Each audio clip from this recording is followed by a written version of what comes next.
नमस्ते दोस्तों, आपका स्वागत है मेरे YouTube चैनल पर। Guardian of the void season 1 के इस रोमांचक सफर में आपका फिर से स्वागत है। आज हम इस महागाथा का एपिसोड 4 सुनने वाले हैं। तो बिना किसी देरी के चलिए शुरू करते हैं। Guardian of the void season 1 the guardian's awakening. Episode 4 road to refuge. Himalayan रात आर्य के सामने एंड तक फैली हुई थी। मोटरसाइकिल का हेडलाइट अंधेरे में एक छोटा सा रास्ता काट रहा था। इंजन का ग्राउल उसका स्टेडी साथी था, पर हवा का झोंका जैकेट के अंदर से कट कर रहा था, उसकी हड्डियों तक छू रहा था। उसके फिंगर्स अब सुन्न हो चुके थे। ठंड और हैंडलबार्स पे टाइट ग्रिप ने उन्हें नम कर दिया था। क्यूब, जो उसके जैकेट में टक था, उसके चेस्ट के अगेंस्ट हल्की सी पल्स कर रही थी, जैसे एक दूसरा हार्ट बीट, स्टेडी और थोड़ा सा डरावना। आर्य का दिमाग फुल स्पीड पे चल रहा था। केव की आवाज बार बार याद आ रही थी। तुम चुने गए हो।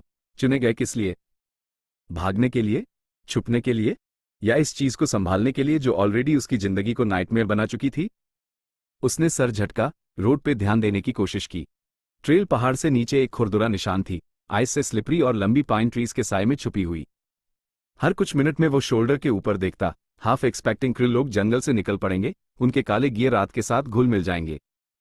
पर जंगल शांत था, बस कभी कभी डोर के जानवर की आवाज या स्नो के नीचे ब्रांचेस का क्रीक सुनाई देता। आर्य को समझ नहीं आ रहा था कि यह साइलेंस रहमत है या छेद।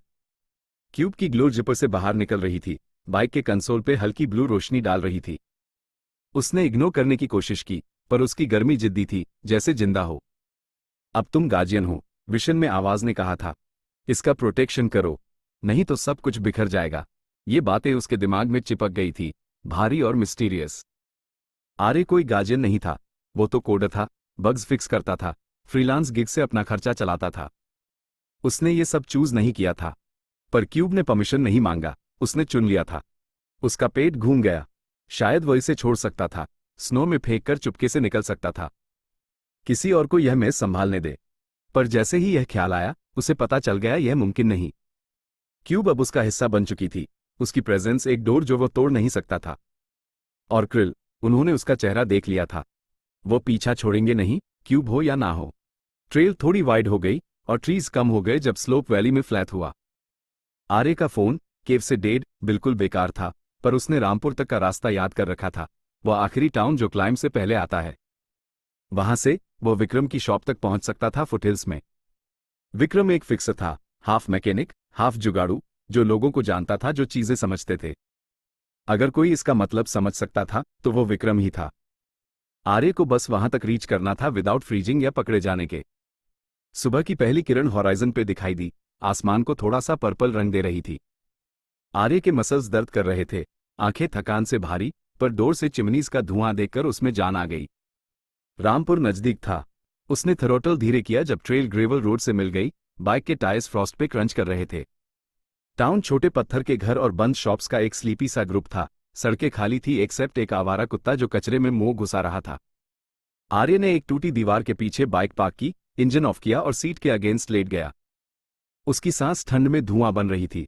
हर सांस उसे याद दिला रही थी कि वह कितना डोर आ चुका था और कितना डोर जाना बाकी था। उसे खाना, गर्मी और एक प्लान चाहिए था। क्यूब की ग्लो थोड़ी कम हो गई, जैसे उसकी थकान को महसूस कर रही हो, और आर्य ने जैकेट टाइट जिप किया, उसे छुपाने के लिए। वो टाउन के एंड पे एक छोटे ढाबा तक चला गया, जिसके विंडोज हीट से भाप से ढके हुए थे। दरवाजा खोला तो आवाज हुई, और अंदर पराठास और चाय की खुशबू उस पे टूट पड़ी। कुछ लोकल्स अपनी प्लेट से ऊपर देखा, चेहरे क्यूरियोसिटी से भरे, पर आर्य ने सर झुकाया और कॉर्नर बूथ में घुस गया। ओनर, एक मोटा आदमी विथ ग्रेइंग मूछ, धीरे से आया। क्या लोगे? 2 पराठे और चाय, आर्य ने धीमी आवाज में कहा, वॉइस थोड़ी रफ। और फोन चार्जर है? आदमी ने हाँ में सर हिलाया, काउंटर के पास एक डस्टी प्लग की तरफ इशारा किया। आर्य ने अपना डेड फोन और कुछ गंदे नोट दे दिए, फिर बूथ में वापस धंस गया। गर्मी उसकी स्किन में घुस रही थी, सुनने को धीरे धीरे पिघला रही थी, पर दिमाग अभी भी बेचैन था। वो ज्यादा डोर नहीं रुक सकता, हर मिनट यहां खतरा था। क्रिल कहीं भी हो सकते थे, और रामपुर छुपने के लिए बहुत छोटा था। फोन चार्ज होने पे वाइब्रेट किया, स्क्रीन पे मिस्ड कॉल्स दिखाई दिए, 3 लैंडलॉर्ड के, एक क्लाइंट का। विक्रम से कुछ नहीं। आर्य ने जल्दी से मैसेज टाइप किया, हेल्प चाहिए। आ रहा हूं, बाद में समझाऊंगा। सेंड किया, उम्मीद में कि सिग्नल पकड़ लेगा। चाय आई, गरम और मीठी, और आर्य ने उसे दोनों हाथों से पकड़ा, स्टीम से चेहरा गरम करते हुए। 1 मिनट के लिए उसने आंखें बंद की, सोचा कि वह दिल्ली में है, अपने मेसी अपार्टमेंट में, कोडिंग डेडलाइन से ज्यादा बड़ा कोई टेंशन नहीं। पर क्यूब का भार उसके चेस्ट पे सपने को तोड़ रहा था। दरवाजा खुला और 2 लोग अंदर आए, उनके बूट स्नो से ढके हुए।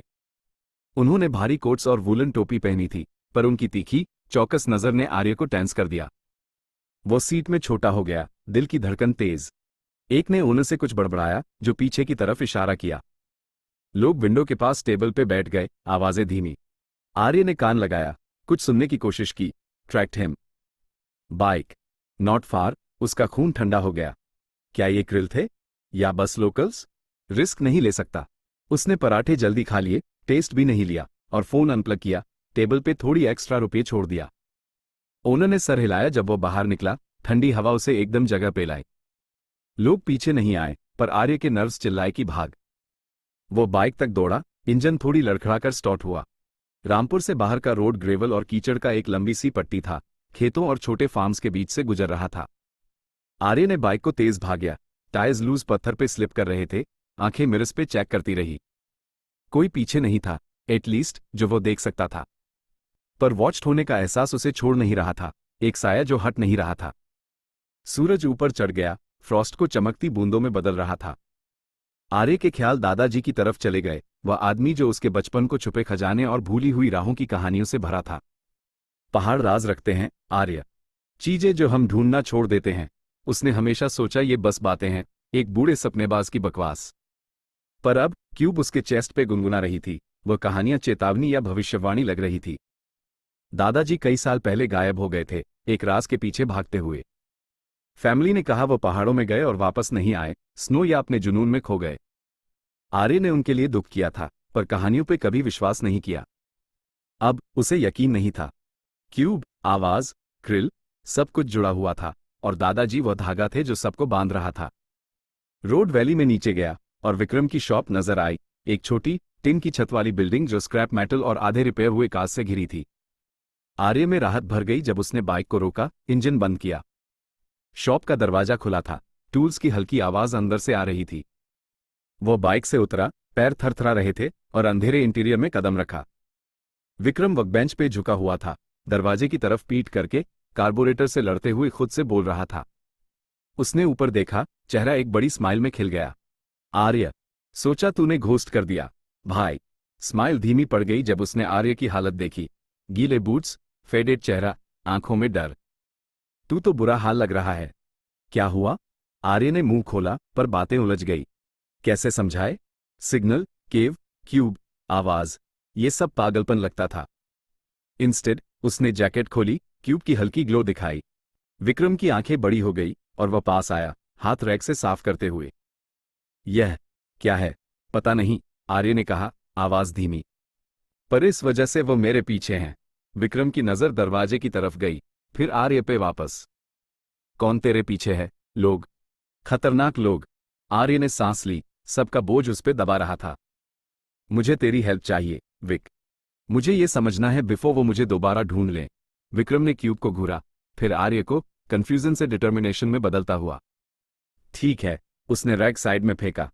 चलो, लॉक अप करते हैं और बात करते हैं। तू यहां सेफ है, अभी के लिए। आर्य ने सर हिलाया, शुक्राना उसमें भर गया। वह अब अकेला नहीं था। पर जब विक्रम ने दरवाजा बंद किया, एक हल्का सा हम हवा में घूमा, और क्यूब ज्यादा तेजी से ग्लो किया, शॉप पे अजीब साय डाल दिया। आर्य की स्किन में चुभन हुई। अब तुम गार्जियन हो, आवाज उसके दिमाग में गूंजी। इसका प्रोटेक्शन करो, नहीं तो सब कुछ टूट जाएगा। उसे बस यह उम्मीद थी कि विक्रम आगे जो भी आने वाला है, उसके लिए तैयार है। ये था guardian of the void season 1 का एपिसोड 4। ये सफर अभी जारी है, और आगे बहुत कुछ आना बाकी है।